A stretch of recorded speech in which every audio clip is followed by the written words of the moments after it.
आज औरंगाबाद जिल्हाधिकारी कार्यालयावर आम्ही एक निवेदन आपल्या औरंगाबाद शहर सुधार समितीच्या वतीने घेऊन गेलो होतो.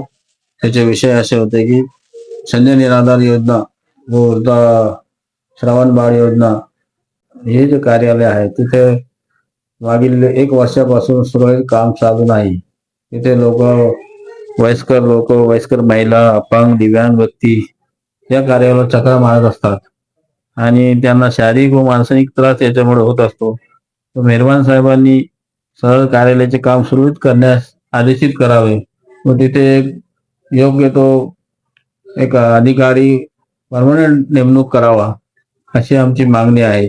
जेणेकरून जे शासनाने जे योजना चालू केलेल्या आहेत त्याचा फायदा गरजू लाभार्थ्यांना व्हावा यासाठी आम्ही निवेदन घेऊन कलेक्टर ऑफिसला गेलो होतो. साहेबांची भेट नाही झाली, परंतु आम्ही त्यांचे नेक्स्टला देऊन पुरवठा अधिकारी फुलारे साहेबांनी ते निवेदन घेतले, त्याच्यावर कारवाई करण्याचे सांगितले.